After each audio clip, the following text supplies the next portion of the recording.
नमस्कार। आज के इस खास एक्सप्लेनर में हम एक ऐसी प्रॉब्लम पर बात करेंगे जिससे हर स्टूडेंट कभी ना कभी जूझता ही है।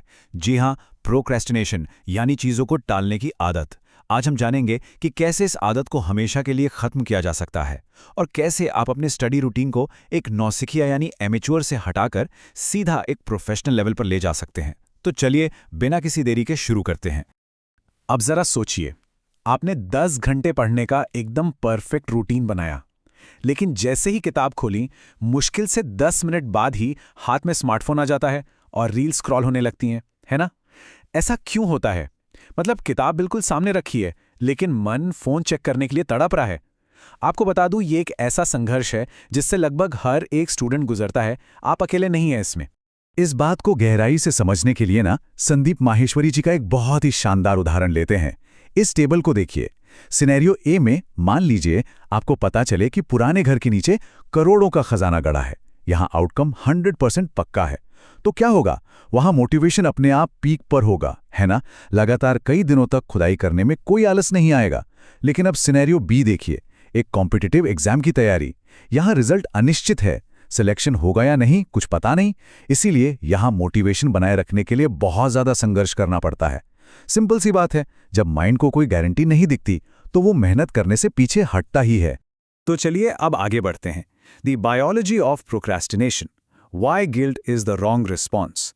समझते हैं कि काम टालने के बाद जो हमें पछतावा होता है वो सही अप्रोच क्यों नहीं है। असल में हमारा जो दिमाग है वो नेचुरली आलसी होता है।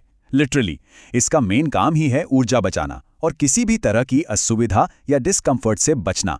तो जब भी कोई मुश्किल काम सामने आता है, दिमाग तुरंत बहाने बनाना शुरू कर देता है, जैसे कल से पक्का शुरू करेंगे या अभी तो मूड ही नहीं है यार। तो अगली बार जब आप काम टालें तो याद रखिएगा कि ये कोई टैलेंट की कमी या बेवकूफ़ी नहीं है, बल्कि ये आपके दिमाग का एक बायोलॉजिकल डिफेंस मैकेनिज्म है। अब जरा इस चार्ट पर नजर डालिए। हमारी जो विल पावर यानी इच्छा शक्ति होते हैं वो बिल्कुल हमारे स्मार्टफोन की बैटरी की तरह काम करती है। सुबह उठते ही ये एकदम 100% फुल चार्ज होती है। इसीलिए सुबह हम बड़े अच्छे अच्छे डिसीजन लेते हैं कि आज तो बस दिन भर पढ़ाई करनी है। लेकिन दिन भर का स्ट्रेस, थकान और डिस्ट्रैक्शंस, इन सब के कारण रात तक आते आते ये बैटरी घट के मुश्किल से 10% रह जाती है।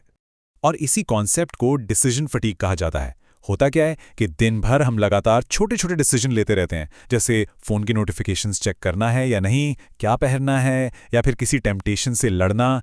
ये सब चीज़ें हमारी मानसिक ऊर्जा को बहुत तेज़ी से सोख लेती हैं। और जब दिमाग पूरी तरह थक जाता है तो वो बस शॉर्टकट और कंफर्ट ढूंढने लगता है। यही वजह है कि सुबह बनाए हुए सख्त रूल्स रात होते होते टूट जाते हैं। चलिए अब आते हैं एमेच्योर वर्सेस प्रोफेशनल माइंडसेट पर और देखते हैं कि मूड्स पर नहीं बल्कि सिस्टम्स पर भरोसा करना क्यों जरूरी है। यहीं पर सबसे बड़ा फर्क समझ में आता है। एक एमेच्योर स्टूडेंट जो होता है वो हमेशा मोटिवेशन के आने का वेट करता है कि जब मूड अच्छा होगा तब पढ़ाई करेंगे।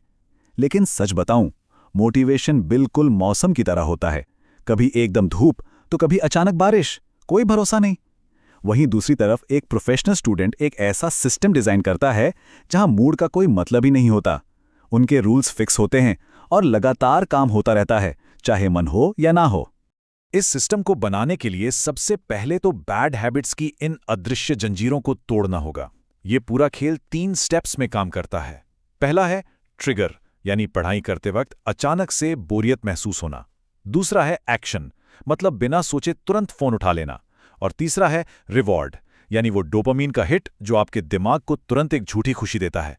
और यकीन मानिए, ये जो इंस्टेंट प्लेजर है ये दिमाग के फोकस को पूरी तरह से हाईजैक कर लेता है। तो फिर इसका हल क्या है? Designing a professional environment. क्योंकि हमेशा याद रखिए, आपकी विल पावर लिमिटेड है, लेकिन आपके एनवायरनमेंट का असर अनलिमिटेड है।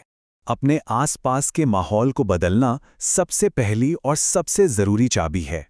सबसे पहला रूल, स्मार्टफोन को उठाकर सीधा किसी दूसरे कमरे में रख दीजिए। पास में होना ही नहीं चाहिए। दूसरा, अपनी स्टडी टेबल से सारी फालतू चीजें हटा दें ताकि आपकी नज़र सिर्फ और सिर्फ किताब पर पड़े।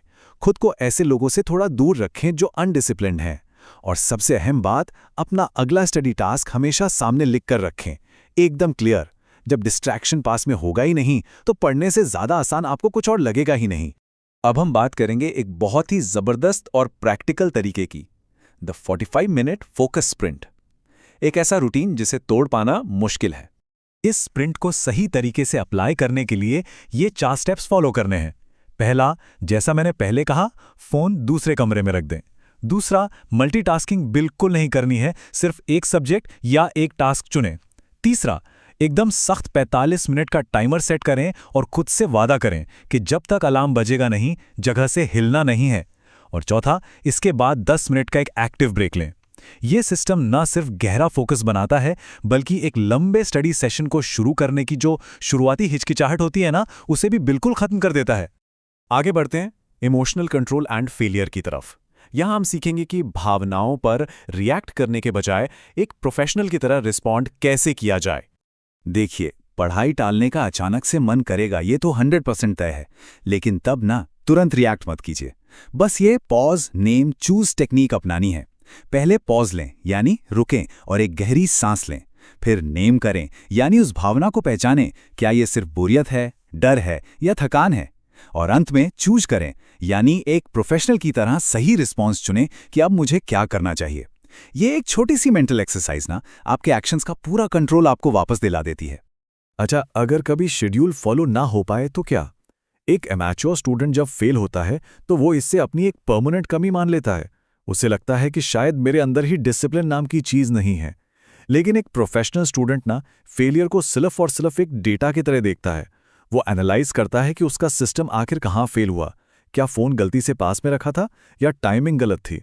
खुद से नफरत करने की बजाय वो एक साइंटिस्ट की तरह उस सिस्टम की खामी को ठीक करता है। अब आते हैं बदलाव के सबसे गहरे स्तर पर, शिफ्टिंग योर स्टूडेंट आइडेंटिटी। अपने अंदर के उस प्रोफेशनल पर पूरा विश्वास करना। आपको पता है, हम खुद से जो शब्द बोलते हैं उनमें गजब की ताकत होती है। जब कोई कहता है कि मैं ज्यादा पढ़ने की कोशिश कर रहा हूं, तो इसमें कहीं ना कहीं एक शक छिपा होता है, हारने की गुंजाइश होती है। लेकिन जब आप पूरे भरोसे के साथ कहते हैं कि मैं एक अनुशासित यानी डिसिप्लिन्ड स्टूडेंट हूं, तो ये आपकी एक नई पहचान बन जाती है। जब आप अंदर से खुद को डिसिप्लिन मान लेते हैं ना, तो आपका दिमाग अपने आप डेली की आदतों को आपकी उसी नई और प्रोफेशनल पहचान के हिसाब से ढालने लगता है। और हाँ, ये भी सच है कि रातों रात कोई बड़ा चमत्कार नहीं होता। आपका फोकस सिर्फ हर दिन खुद को 1% बेहतर बनाने पर होना चाहिए। एकदम से रातों रात परफेक्ट बनने के पीछे भागेंगे तो जल्दी थक जाएंगे और हार मान लेंगे। लेकिन जब आप रोज छोटे छोटे एक्शंस लेते हैं, रोज छोटी छोटी जीत हासिल करते हैं, तो कॉन्फिडेंस का एक बहुत बड़ा पहाड़ खड़ा हो जाता है। और सच कहूं तो यही कंपाउंडिंग की असली ताकत है। एक बहुत ही कमाल का कोट है, discomfort is the tuition fee for growth.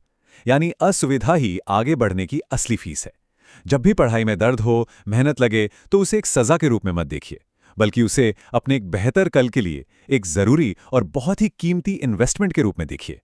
Life में अगर नेक्स्ट लेवल पर जाना है तो भाई ये फीस तो चुकानी ही पड़ेगी ना। तो इस एक्सप्लेनर के अंत में एक बहुत बड़ा सवाल जो आज हम सबको खुद से पूछना है, क्या आपकी रोज की आदतें कल के पछतावे की कहानी लिख रही हैं या फिर एक सफल प्रोफेशनल स्टूडेंट की कहानी? देखिए, हर दिन एक नया मौका होता है। आज ही उन एमेच्योर आदतों को पीछे छोड़िए और एक प्रोफेशनल की तरह तैयारी का एक मजबूत सिस्टम बनाइए। इस चर्चा में मेरे साथ जुड़ने के लिए आपका बहुत बहुत धन्यवाद। याद रखिए, हर दिन एक नया मौका है सीखने और आगे बढ़ने का।